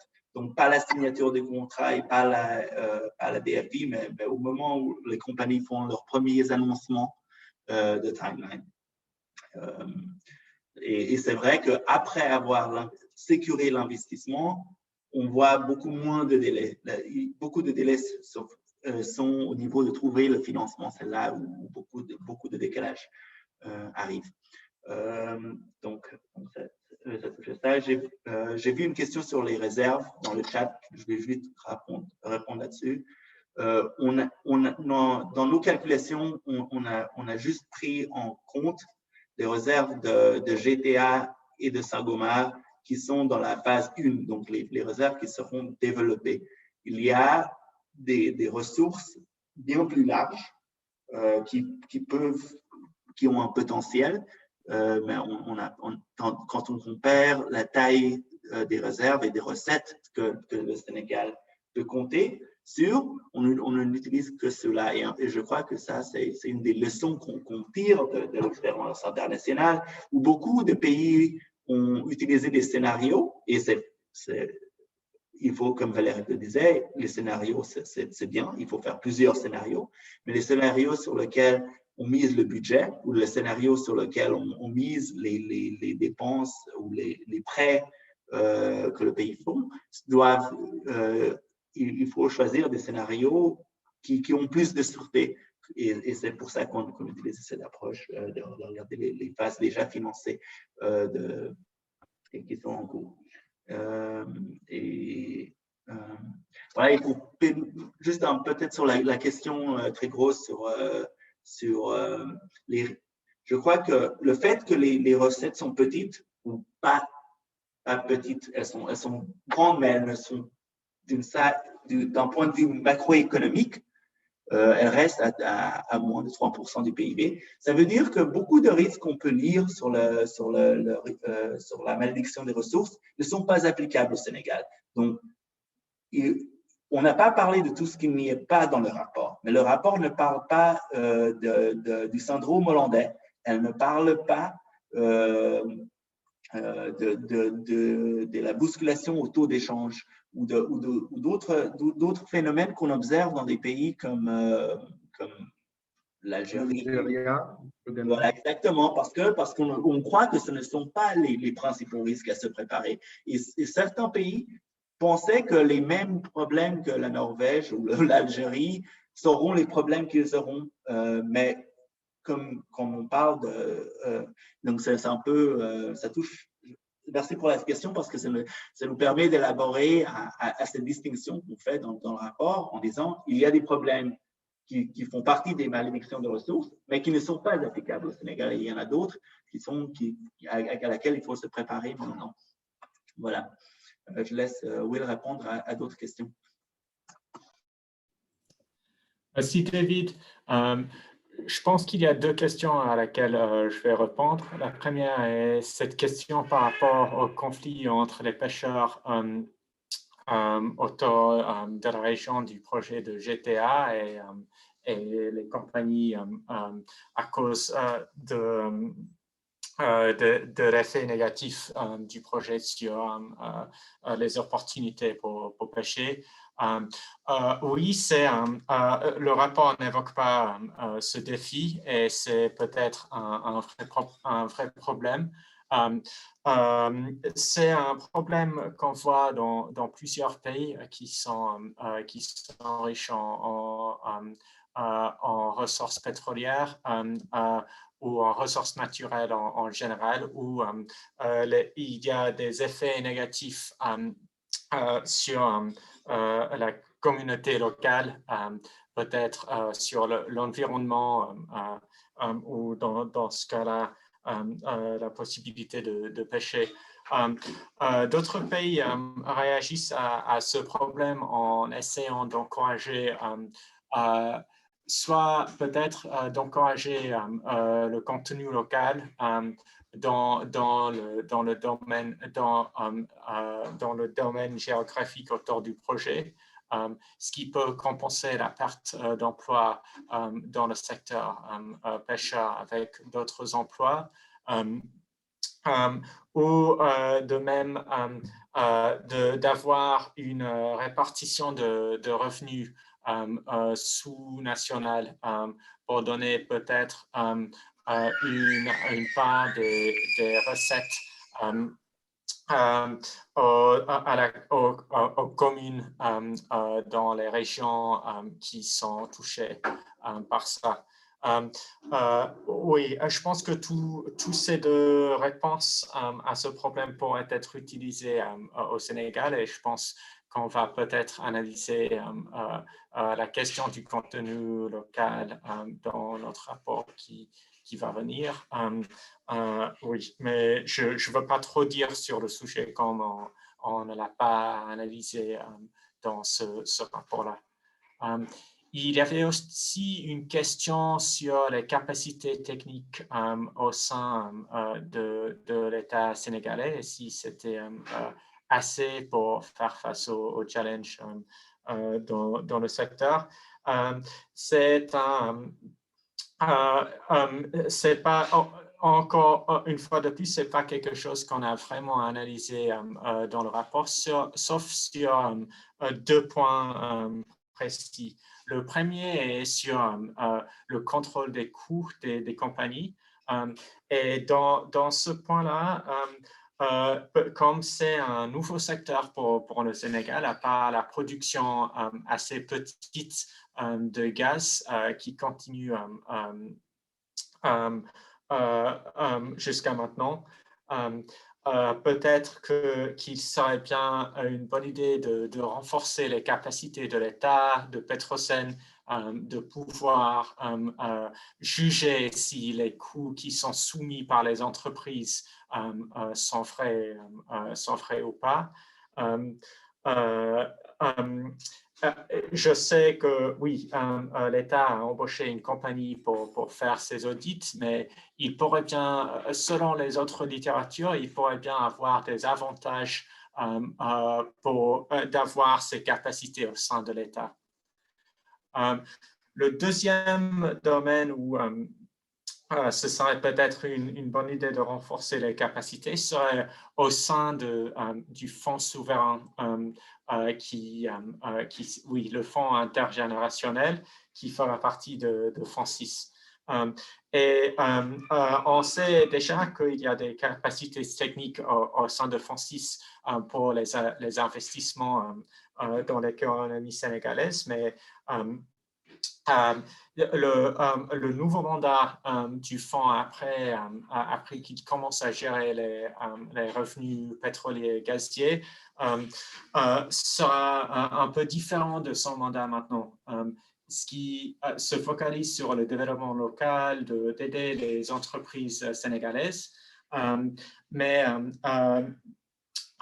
peut-être que avec les recettes tirées des ressources naturelles, c'est un mandat qui se focalise plutôt sur le fait d'avoir des investissements de long terme pour avoir des fonds dont les générations futures peuvent aussi bénéficier. Et alors comme ça, il s'agit plutôt de gérer un portfolio d'investissement au lieu des projets individuels. Et c'est quelque chose que le fonds 6 lui-même et le gouvernement sénégalais acceptent aussi, je pense. Si vous regardez dans le dernier rapport annuel de fonds 6, je pense que c'est page 50 autour, vous pouvez voir que c'est bien proposé que le fonds 6 sépare les fonctions un peu entre son mandat actuel et le nouveau mandat du fonds intergénérationnel, mais il faudrait peut-être bien embaucher ou développer plus les capacités liées à ce nouveau mandat. Merci, c'est tout de moi. Très bien. Alors, merci Will et David. Je vais poursuivre. Il nous reste une petite dizaine de minutes pour clôturer avec M. Cheikh Koumassi, que je salue également. Bonjour, le rapport a-t-il pris en compte les directions doublons qui vont plus poser un problème de cohérence dans la mise en œuvre des lois adoptées? Il aurait aussi été plus stratégique de créer une agence de régulation du pétrole et du gaz. Ainsi, on aurait pu avoir une direction du contenu local, pétrolier et gazier, une direction du contenu minier, une direction de la RSE, l'agence aurait pu loger les fonds de développement minier, pétrolier et gazier? C'est une question un peu plus sur ou une réaction sur l'arsenal institutionnel pour gérer le secteur. C'est intéressant de voir ce que vous en pensez. Cela fait un peu écho aussi à la question, à une autre question sur les aspects institutionnels. Au-delà du fait de disposer, c'est une question de Mahaman Omar Frank, qui est chargé des industries extractives chez Oxfam au Niger. Au-delà du fait de disposer de suffisamment de lois, il faut s'assurer de disposer d'un mécanisme qui permette de garantir le respect de lois et du code minier et pétrolier. Nous avons cette expérience au Niger où nous avons de nombreuses lois très bien faites, mais qui ne sont pas respectées, ni par les compagnies extractives, ni par la partie gouvernementale, ce qui nuit gravement à la gouvernance des industries extractives en général.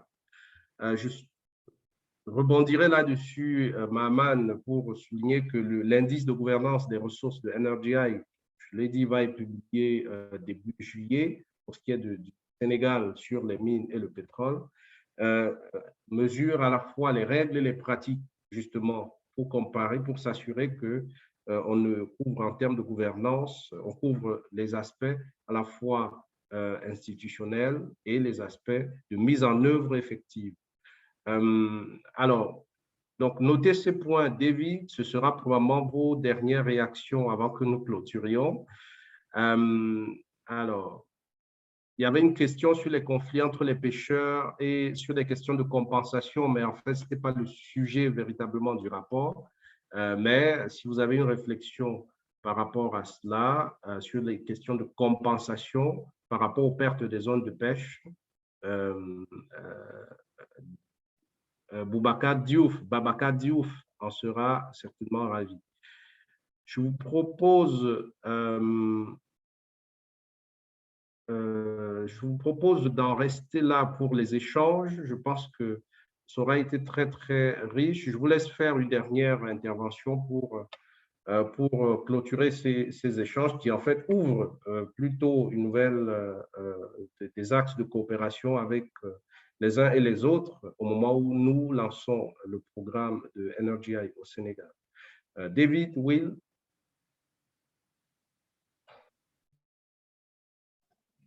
OK, merci et heureux de continuer après offline. Peut-être que je dirais, c'est que il y a eu plusieurs questions sur les capacités, sur les institutions. Et nous, notre approche était de prendre ça comme un fait accompli et comprendre un peu est-ce que les rôles et le futur qui est imaginé sont bien calibrés par rapport à ces institutions et par rapport à ces capacités. Donc, la question n'est pas est-ce que Petrosen a le même niveau de capacité que je ne sais pas, le NNPC au Nigeria. La question est plutôt quel est un rôle approprié maintenant, d'après ce qu'on voit et d'après ce qu'on comprend du futur niveau d'activité pétrolière, et voir si c'est une correspondance en fait entre ces rôles institutionnels et les futurs. Imaginez un peu la question qu'on aborde avec FONSIS. FONSIS marche maintenant en investissant domestiquement dans des petites entreprises, dans des entreprises plus petites.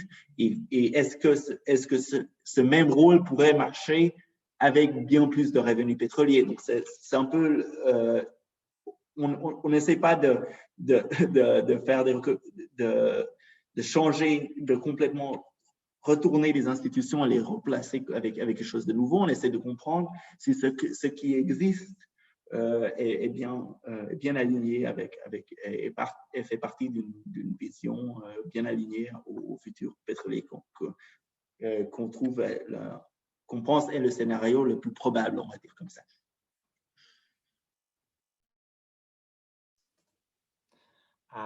Merci beaucoup. J'ai trouvé que c'était une discussion très riche et je voulais juste apprécier les questions qu'on a eues et comme David, je propose de continuer après la fin du webinaire à répondre à d'autres questions. Très bien. Merci beaucoup encore à nos deux auteurs, David Mihaly et William Davis. Je remercie les invités, nos invités qui ont participé activement à cet échange. Valérie Marcel, Demba Seydi, Moustapha Fall et Charles Niraoukou. Nous sommes toutes des organisations partenaires, donc certainement ces réflexions vont se poursuivre. Et le gouvernement du Sénégal n'était pas tout à fait représenté dans cet échange.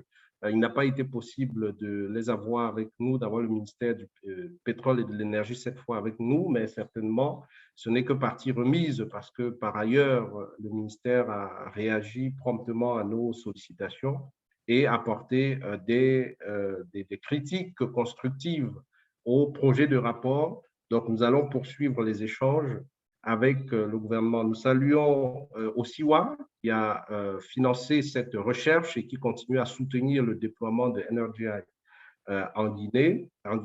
au Sénégal, pardon.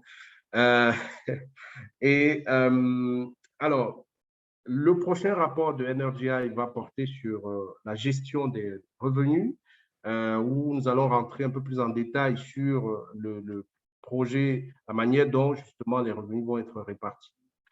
Sur le présent, l'avenir, entre les différentes institutions.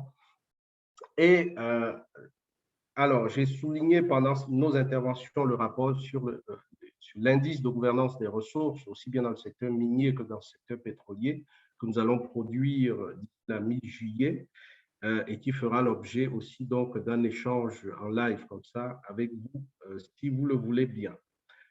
Alors, je propose de refermer ce webinaire en vous remerciant chacun d'entre vous pour sa présence et pour sa participation et en souhaitant que les liens entre vous et NRGI se construisent davantage dans cette nouvelle aventure de NRGI au Sénégal et plus largement dans la région Afrique de l'Ouest. Voilà, merci beaucoup à tous. Je vous souhaite une très bonne journée et à très bientôt pour de nouvelles activités liées à ces sujets passionnants et liées à nos différentes organisations. Bonne journée à tous. Bonne journée. Bonne journée. Bye bye. Au revoir.